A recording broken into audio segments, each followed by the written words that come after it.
আমি জানি বাবা, সংসার করতে গেলে একটু ঝগড়া অশান্তি হয়, তা বলে এই লয় বইয়ের কাছে শুতে গিয়ে বুকে লাথ খেতে হয়, দেয়ালে মাথা ঠুকতে হয়। এ তো সম্পূর্ণ তোর নিজের ভুল বাবা। তুই তো বিয়েওয়ালা মেয়েকে বিয়ে করে তুই বলেছিলি আমি খুব সুখী হবো। এখন তুই যদি দুঃখ পাস এতে তো তুই দায়ী বাবা। হ্যাঁ, ভুল তো আমারই ছিল, কিন্তু এখন তো আর কিছু করার নেই। এখন ও মাগিকে আমি আর নেবো না। তা বললে কি করে হয়? এখন ছেলে হয়ে গেছে যাবে, তোর একটা বেটা হয়েছে। শোনো বাবা, বেটা হোক আর বিটি হোক তাতে আমার কোনো যায় আসে না, ঠিক আছে? আমি আর বাড়ি ঘর যাবো না, আর বাড়ি ঘর গেলেও আমার একটা বিশাল সত্য আছে তোমার উপরে। কিসের সত্য তোর? এই মেয়েটিকে আমি ভালোবাসি, এটা আমি কথা দিয়েছি, একে আমি বিয়ে করবো। কেন এই মেয়েটার কি বিয়ে হয়নি?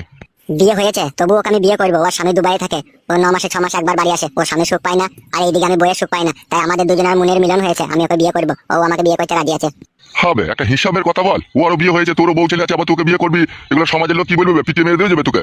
সমাজের লোক পিছিয়ে মেরে দেবে? গাঁর পাকামো কথা বলছো নাকি তুমি? তাহলে সমাজের লোকগুলোকে বলো আমি যে বইয়ের কষ্ট যন্ত্রণা ভোগ করছি, রাতে বইয়ের কাছে শুতে পেছি না, তাহলে সমাজের লোককে বলো তাদের বউগুলোকে একবার করে আমার কাছে এনে দেবে বলা। সমাজের লোক মারাই থেকে সমাজে তুমি কি বল বুঝো? হে সমাজের লোকের গাড়ে কাটি দিয়ে খুঁচি দিতে জানে, ওরা ভালো জিনিসের বিচার করতে জানে। গান মারাইছি তুমি, আবার সমাজের কথা বলবো না। আমার সামনে এসে বলে দিলাম তোমাকে, আমি বাবা বলে মানবো না বাড়া।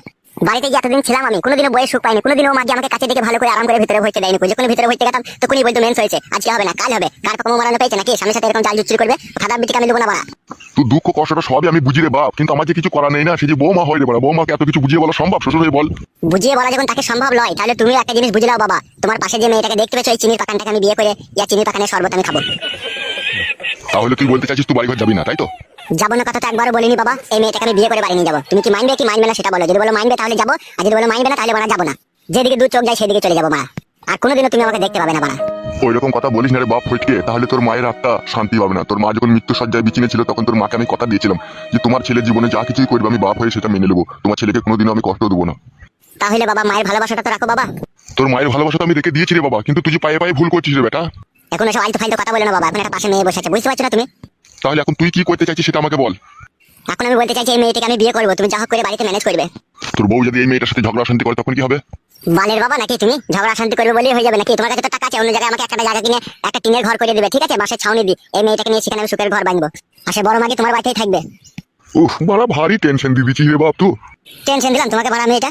টেনশন লয় বড়, এটা দুটো বিয়ে করবি, আমি নাহলে যতদিন বেঁচে থাকবো ততদিন তোকে খেতে দেবো। আমি মরে যাওয়ার পর কে তোকে খেতে দেবে? রুজি রুটির মালিক হচ্ছে ভগবান, ঠিক আছে? তোমাকে এই নিয়ে কত চিন্তা করতে হবে না, তুমি শুধু আমাকে একটা জায়গা কিনে একটা বাসের ছাউনি দিয়ে টিনের ঘর করে দেবে, বুঝতে পেরেছো? আর তোমাকে কিছু করতে হবে না, আর বাড়িতে ওদেরকে একটু বুঝিয়ে পারিয়ে টাইট করে দেবে। তা তুই এই মেয়েটাকে বিয়ে করেছিস তো নাকি? না গো বড়া, এখনো করিনি, 2-4 দিনের মধ্যে বিয়ে করে নেবো। তাহলে তো বাড়ি কবে আসছিস?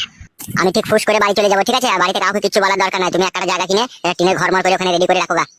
মানুষ হইতে পারলি না তুই। বালের এই 4 দিনের দুনিয়ায় বাঁচতেছি, আবার মানুষ হয়ে আবার কি হবে? অমানুষ হয়ে থাকাই ভালো। তাহলে তুই কি বলতে চাইছিস বাড়িতে কাউকে কিছু বলবো না এই ব্যাপারে? না, কাউকে কিছু বলার দরকার নাই, যদি জিজ্ঞেস করে বলবা খুঁজে পাইনি, ঠিক আছে? আর এইদিকে তলায় তলায় তুমি একটা জায়গা কিনে একটা ঘর করে রেখে দেবে। বেশ ঠিক আছে, তাই হবে। ঠিক আছে, যাও বাড়ি চলে যাও। ফটকে, কোনো পরে আবার কোনো ঝগড়া অশান্তি হবে না তো ফটকে? তুমি আর আমি যদি ভালোবাসার বাঁধনে বেঁধে থাকি, পৃথিবীর কোনো শক্তি আছে তোমার কাছ থেকে আমাকে আলাদা করে দেবে? কেউ পারবে না। আমার বড্ড ভয় করে ফটকে। আমার চোখের দিকে তাকাও। জীবনে মরণে তুমি আমার, থাকবে সারা জীবন তুমি আমার। হৃদয়ে যতটুকু ভালোবাসা আছে, মরণেও থাকে যেন তোমারই সাথে। তোমার মুখের কথা যেন সত্যি হয় ফটকে।